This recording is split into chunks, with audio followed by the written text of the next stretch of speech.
Welcome back to Kaczynski on Cars. I have a very cool little hot hatch today.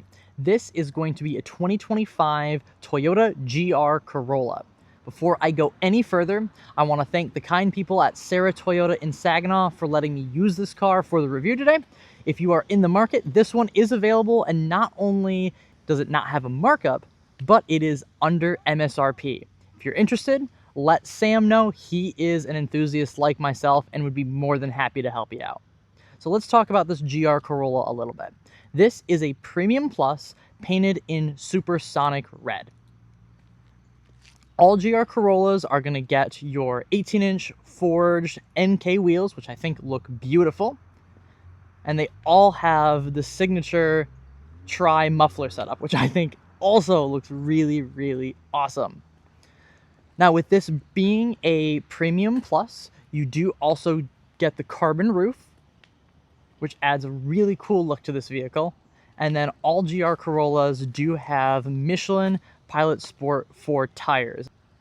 And then for 2025, they made a couple changes to the vehicle. You have different front fascias, and they did some different rear suspension design and geometry as well. But let's take a look at it.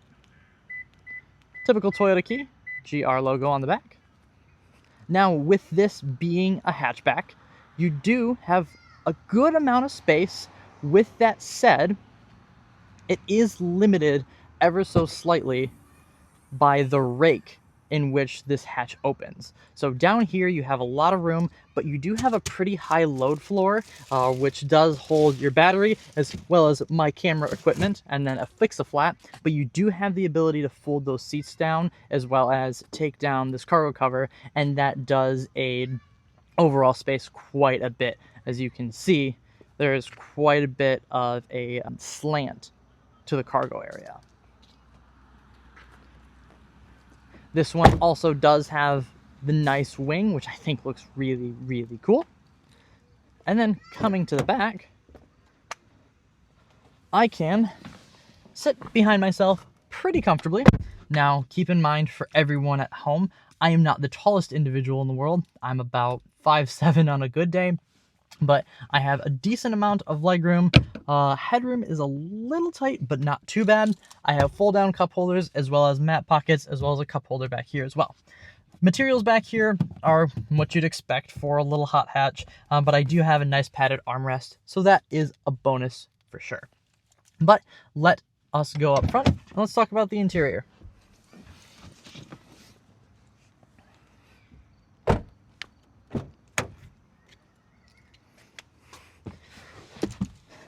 Now, with this being a Premium Plus, you do get a couple goodies that you wouldn't normally get on a regular Core Edition or even a Premium. So let us start it up. I'll show you a couple of things. So, Premium Plus does give you a heads-up display, and then both the Premium and the Premium Plus get you the JBL sound system. Premium Plus does also get you dual zone climate control, and they all have Toyota's 8-inch system that runs Apple CarPlay as well as Android Auto, and it's mainly run by the Toyota connected system. I have a love-hate relationship with the Toyota connected system. When it works very, very well, right? It's a pretty good looking display, good resolution, decent size as well. I mean, maybe a little undersized for the current market we're in, right? But very simple, very easy to use. They've been known to have a couple bugs which can get it a little bit irritating, but I would say for the market, decent system, especially for the price point as well. JBL sound system sounds okay. Very good trebles, very good mids. The basses are very muted, but very controlled. So I can't say I'm super upset there. Materials are not bad. There's a couple areas where there's hard plastic, but the dashboard is mainly soft injection molded plastic, soft plastic up here on the dash. The steering wheel feels very nice. This is a mixture of soft and hard right here. And the seats are a mixed bag and kind of a point of tension with me in this car lately. The backing as well as the bolstering and the material feel really, really good. but they are only manually adjustable, and I can't find a very comfortable position where I can have good thigh support while still being able to control the manual. So something to keep in mind if you are in the market for something like this.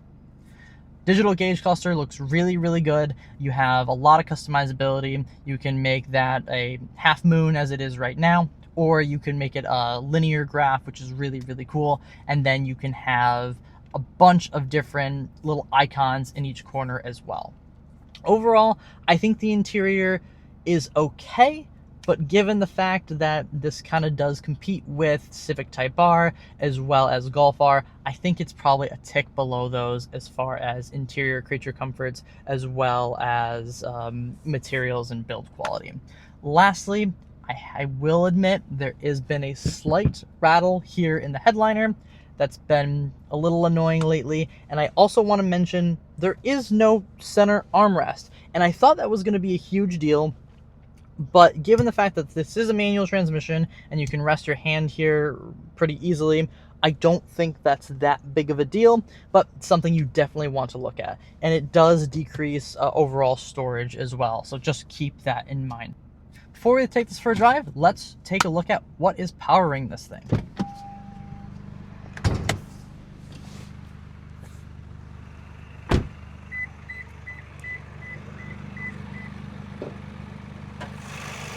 Under the hood is Toyota's 1.6 liter turbocharged inline 3. Yes, you heard that correctly.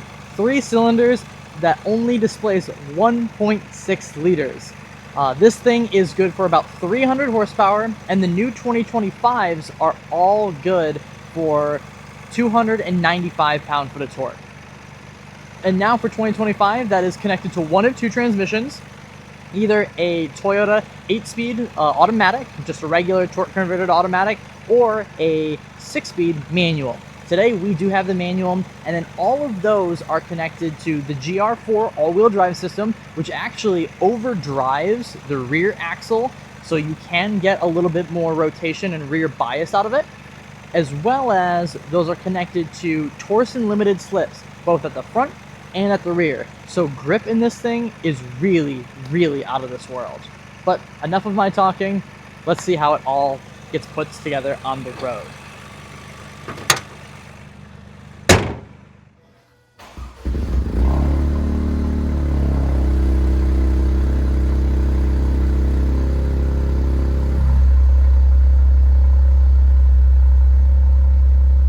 Right off the bat, I love this manual transmission. The shifter is super precise. It is super direct. There's not much play, if any at all.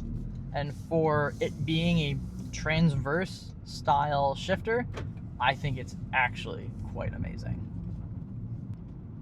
Setting off in the GR Corolla, it's very, very apparent that this is a high performance car. And a little background on the GR Corolla is that this came from the GR Yaris overseas, which was a homologation race car. So started life as a rally car and then trickled its way down to the street. They wanted to bring it to North America and then realized that the Yaris doesn't pass inspection for safety as well as potentially emissions here in the United States. So they took the same drivetrain from the 1.6 liter, the GR4 system, as well as the limited slip differential, and all the technology that made the GR Yaris cool and magnified it into the GR Corolla. What that means is that it very much feels like it started life as a race car, in that you do feel a lot of NVH, a lot of vibration, a lot of everything the car is doing is transmitted through the chassis and through the body. Now, that's not necessarily a bad thing, but it definitely means this thing is not the most refined thing in the world.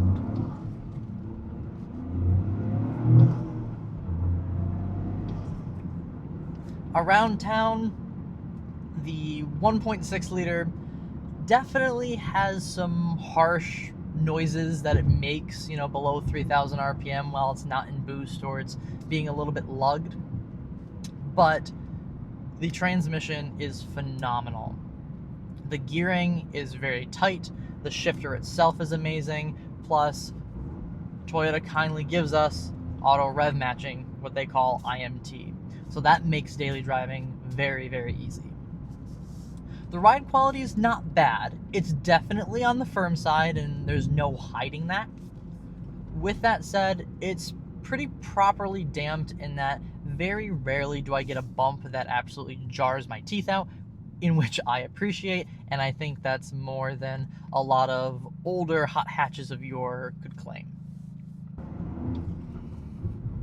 I will say the character and the way that this 1.6 liter makes power around town and the city is a bit odd, because it has okay grunt down low, but if you get into the throttle, it will build boost and hit you with a huge wave of boost that you may or may not be expecting. It's a lot of fun, but this is not the car you buy to drive super smoothly or to give your passengers a super refined feel, as it's not what it's built for. It doesn't seem very happy and at peace when driven at normal car speeds, I will say. This car also does have drive modes. You have Eco, Normal, Sport, and Custom. Eco mode basically makes the throttle pretty dead, as well as it closes the exhaust valves to make this thing as quiet as possible and as livable as it can be on the street. And then Normal mode is kind of a blend between the two, whereas Sport mode sharpens throttle response, tries to open up the valves when you can, as well as makes the steering a little bit heavier. Let's get this thing up to highway speeds and see how she feels.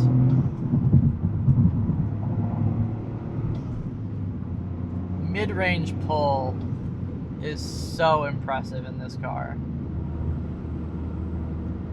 And this does have Toyota Safety Sense 3.0. Basically what that gets you adaptive cruise control, lane tracing assist. It also gets you forward collision warning, as well as blind spot monitoring.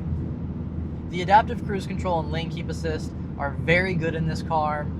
They do a very good job of making sure the car stays centered in its lane, as well as a good distance behind the vehicle. And if you actually take it to its closest setting, it can get very close, so sometimes an uncomfortable level. Highway manners are pretty respectable given this car's performance and its street manners. There's definitely some wind noise coming from the roof racks, but that can be easily taken off. The Michelin Pilot Sport 4s are making a little bit of noise, but not bad at all. My biggest gripe, honestly, is just the lack of thigh support in the seats. Outside of that, this is a surprisingly enjoyable car to just cruise on the highway with. And good on you, Toyota, for having adaptive cruise control and lane tracing in a manual transmission, because that is something that most manufacturers just aren't doing these days. I'm looking at you, BMW. Alright, enough boring stuff. Let's put this thing into sport mode. Let's put our all-wheel drive system into track mode so it can put more torque to the rear, and let's turn traction control off.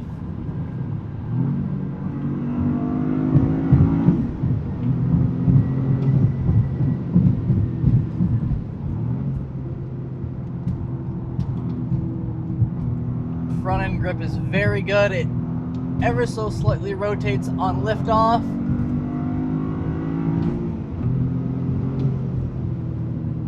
This 1.6 liter is a monster. It spools way faster than you would expect it to, given the sheer size or lack thereof of this engine.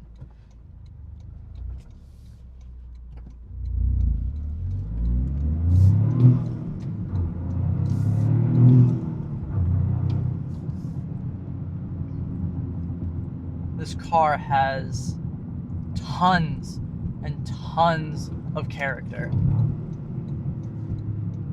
The turn-in is not the sharpest, but once it's loaded up, It feels very, very good.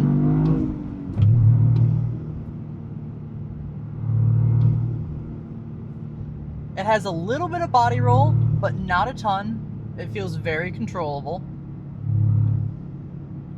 And this engine and throttle response is amazing.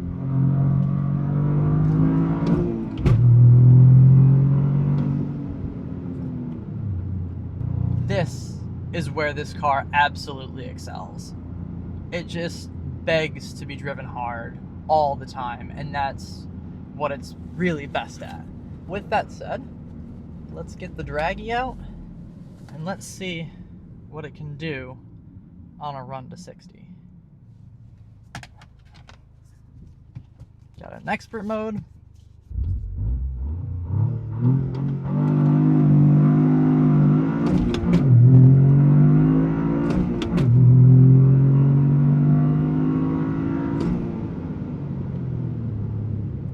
To 60, 5.55 seconds, and 5.25 seconds with rollout.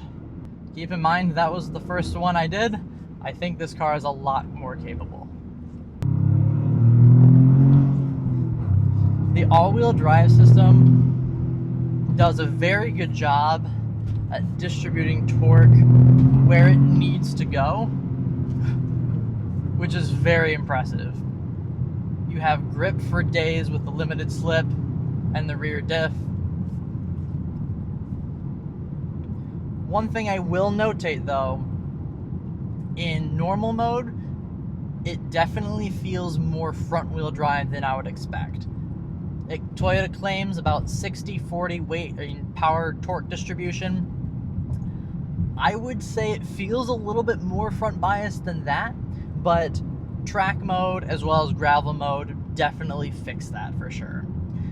The only other gripe I will say is that even in track mode, the all-wheel drive system definitely feels a little reactive in that it takes a minute to think about what I want to do and then react accordingly.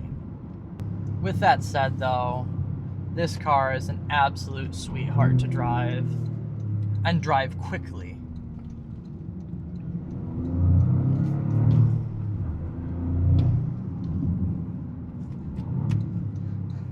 The 3-cylinder doesn't sound the most pleasant at low RPMs and low loads.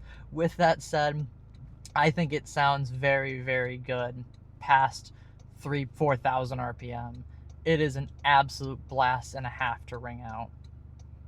If you buy this car and don't track it, autocross it, or take it on back roads or just spirited drives on a regular basis, you're honestly missing out. So with that said, let's head into the final thoughts. Final thoughts on the 2025 GR Corolla. This thing is such a fun car to drive, and it really does such a good job at putting a smile on your face. That said, it's not without some flaws. Let's start with the positives first though. The powertrain is really out of this world, especially in this day and time. That 3-cylinder makes a ton of power. It is super charismatic. That transmission is phenomenal, and those Torsen diffs front and rear do such an amazing job at putting power to the ground. This feels truly like a car from the 90s in that it has character, it has charisma in a way that no other automobile in this price range and just in this market really has. That said, it's not without flaws. And those main flaws are livability. This thing has quite a bit of NVH that makes it all through the cabin. I don't particularly find the seats all that comfortable, so livability and daily drivability and comfort really do take a back seat for fun and charisma. My only other gripe, and this is going to be a little bit controversial, is going to be the all-wheel drive system. The all-wheel drive system, to me, feels a little bit predictive, meaning that it feels pretty front-wheel drive until the computer detects that you want otherwise. I know Toyota did a lot of changes for 2025 as far as the tuning to make sure the rear clutch pack doesn't overheat, With that said, even in track mode, I feel like it starts off front wheel drive and then predicts what you want to do and then will shunt power to the back. And to me, that's a little bit of a day late and $1 short as far as its programming. So with all that said, who is this car for? I would say if you're the type of person that's looking for an experience and charisma and a vehicle to just put a smile on your face, above all else, including some livability, but you still need some functionality in the trunk and to carry people and objects, I would say this is the car for you. If this is a review you enjoyed, let me know in the comments. What do you think of the GR Corolla? Is this something that you would add to your short list, or is there a better option out there? Thank you for watching. I appreciate it. Adios.